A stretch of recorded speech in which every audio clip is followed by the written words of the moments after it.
टीएपीएफएससी 2023 के cut off के बारे में हमने बताया था कि चीज़ों को जब मैं एनालिसिस कर लूंगा, जब क्वेश्चन पेपर को प्रॉपर तरीका से देखूंगा, उसके बाद कट ऑफ आपको बताऊंगा। कट ऑफ सोचने से पहले या प्रेडिक्ट करने से पहले कुछ चीजें आपको ध्यान में रखने की जरूरत है। सबसे पहली बात है कि ये ध्यान रखना है कि सीट्स इस बार ज्यादा हैं। 322 सीट्स हैं। 21 22 ये दोनों ईयर को अभी फिलहाल बेंचमार्क मान करके चलो। तो 21 में आपके सीट्स लोएस्ट थे इधर 171। तो 171 में से देखोगे कि 151 सीट्स का जो आपका रिजल्ट आया है, उस आधार पे 131 पेपर वन में था। और जो 22 देखो तो 22 में अभी 204 कैंडिडेट्स का रिजल्ट आया, 233 सीट्स हैं। और ये तो इसमें से 135 आपका ये कट ऑफ है। अब ये देखो कि इधर 2021 से थोड़ा सा टफ पेपर 22 में था। 22 से टफ पेपर 3 ये 23 में है। पेपर वन का पेपर टू में टफनेस का लेवल मोर और लेस उसमें हम कुछ नहीं कर सकते, वो सेम ही है। इनफैक्ट 2020 में थोड़ा टफर साइड में था आर्गुमेंट राइटिंग। और इधर 21 22 23 पेपर टू में कोई चेंजेस नहीं है, सेम पैटर्न है, सेम टाइप है। तो पेपर टू में कोई चेंजेस नहीं है, इस बात का आपको ध्यान में रखना है। अब यदि हम सीट्स देखें तो 322 सीट्स है, इसका मतलब है कि रिटन में जो रिजल्ट है 1800 आएगा। ये ध्यान रखना।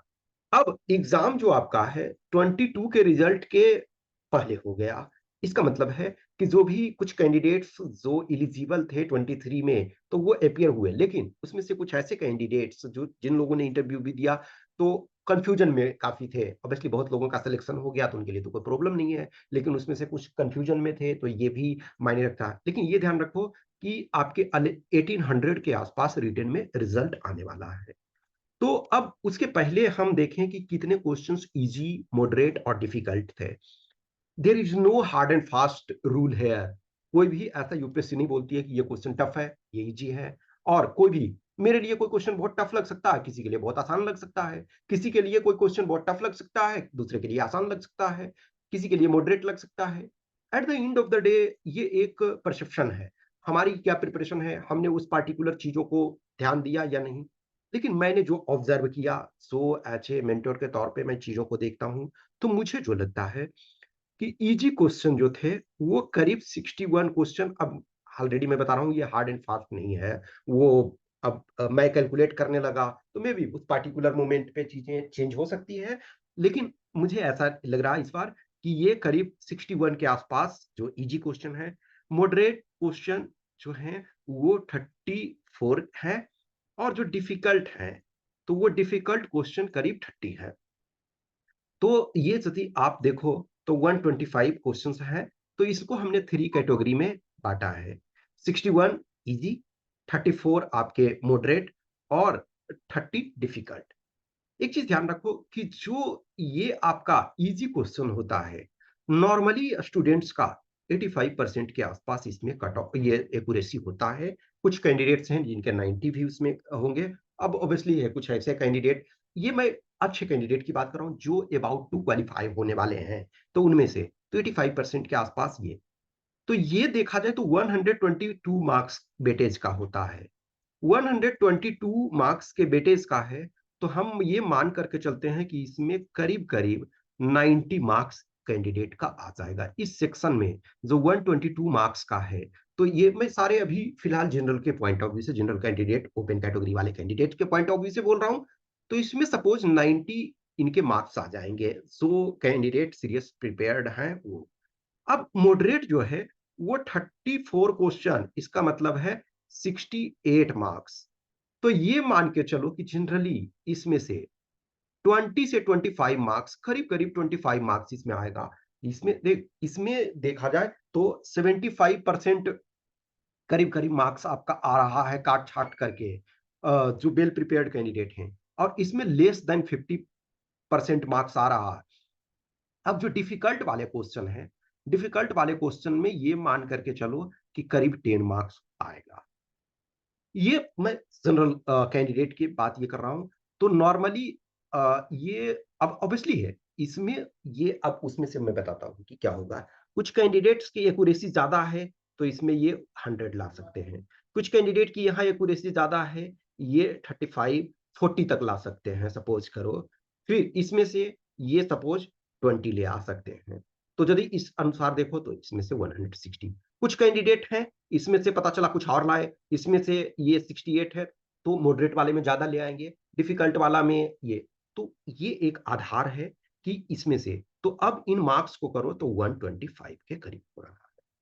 तो मैं जो समझ रहा हूं, जनरल जो कैंडिडेट हैं, जनरल कैटेगरी के जो कैंडिडेट्स हैं, तो उनका जो है कट ऑफ पेपर वन में 125 प्लस माइनस थ्री कर लो इसमें, प्लस माइनस थ्री यानी कि 122 से लेकर के 128 तक ये कट ऑफ रह सकता है, 122 भी रह सकता है अप टू वन। तो 125 करीब ये प्लस माइनस थ्री ये होने की संभावना है।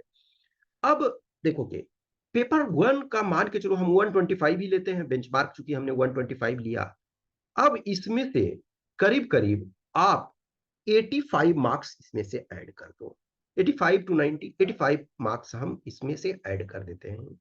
तो जब 85 मार्क्स इसमें से ऐड करते हो तो ये आपके कितने हो जा रहे हैं, 210 ये मार्क्स हो जा रहे हैं, 210। तो जो paper one plus paper two का कट ऑफ होगा वो 210 के आसपास होगा। अब 210 जिनका है उनका फाइनल मेरिट लिस्ट बनना बहुत मुश्किल है। इसमें से करीब 10% मार्क्स ऐड करो, तो 10% मार्क्स ऐड करोगे तो 231 मार्क्स।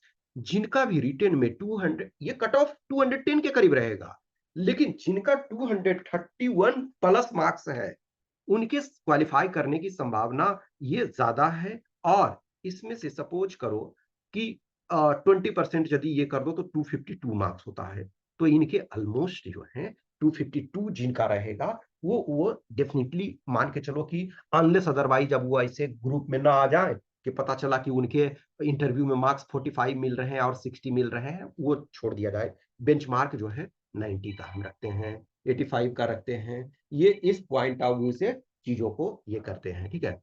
तो ये ध्यान रखो कि जो जनरल कैंडिडेट हैं उनके 125 प्लस माइनस थ्री रखो, जो रिटेन वाले पार्ट हैं तो 210, और उसमें भी आप 3 to 4 का प्लस माइनस ये रख सकते हो, ठीक है ना। मान के चलो कि थ्री ही इसमें भी रखो तो 207 प्लस माइनस ये मान के चलो 207 से 213 के आसपास ये रहेगा।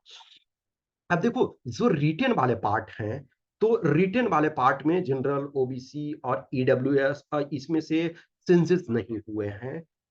फाइनल वाले में ईडब्ल्यूएस वाले के कम है मार्क्स होते हैं, और ओबीसी वाले में आज के डेट में बहुत ज्यादा डिफरेंस नहीं पड़ रहा है, कुछ टाइम में ये पड़ता है। जो सपोज करो S C S T candidate है, तो S C S T candidate ये 100 जो ये आपका 25 है, तो इसको आप मान लो 110 या 108 के करीब मान लो एस सी एस टी वाले। फिर आप इसमें से जो paper one plus paper two है तो उसको मान लो आप 95 के करीब, ठीक है। लेकिन उसमें भी आपको एक्स्ट्रा ये रहना पड़ेगा। तो कुल मिलाकर के मैं ये समझता हूं कि जो जनरल जो क्वेश्चंस थे वो उसमें करीब 60-61 क्वेश्चन इजी थे, और वो करीब सब कर सकते हैं। जो 34-35 क्वेश्चंस के आसपास मॉडरेट थे, और 30 क्वेश्चंस के करीब जो टफ साइड थे। जो टफ साइड वाले क्वेश्चंस होते हैं वो, अब हर बार जैसे क्या होता है कि जो कैंडिडेट, मैं एब्सोल्यूट कैसे कर सकता हूं, इनफैक्ट मैं कुछ चीजों को ये हमेशा बोलता हूं कैंडिडेट्स को कि थोड़ा आपके पास कम मार्क्स भी हैं, थोड़े कम मार्क्स भी हैं, तब भी आपको फिजिकल मेडिकल का प्रिपरेशन, आपको मेडिकल का आप प्रिपरेशन क्या करोगे, फिजिकल का आप प्रिपरेशन थोड़ा बहुत करो। लेकिन जब तक जिनका सपोज 20% या 10% मिनिमम ऐड करो उसमें, सपोज 210 है उसमें तो 231 जनरल कैंडिडेट का प्लस यदि बन रहा है, या 240 प्लस बन रहा है, तो ये आप मानो कि आपका रिजल्ट फाइनल होने के बहुत अच्छे, 231 प्लस है तो आपके बहुत अच्छे चांसेस हैं। 252 प्लस है तो ये मान करके चलो कि आप इंटरव्यू में एवरेज भी करोगे तो आपका बन जाएगा। लेकिन जिनको लगता है कि हमारा थोड़ा खराब हो गया है पेपर, हम रिटेन किसी ढंग से क्वालिफाई कर जाएंगे, तब भी आपको 24 के अटेम्प्ट्स का प्रिपरेशन स्टार्ट करना चाहिए। 1 सप्ताह रुक जाओ,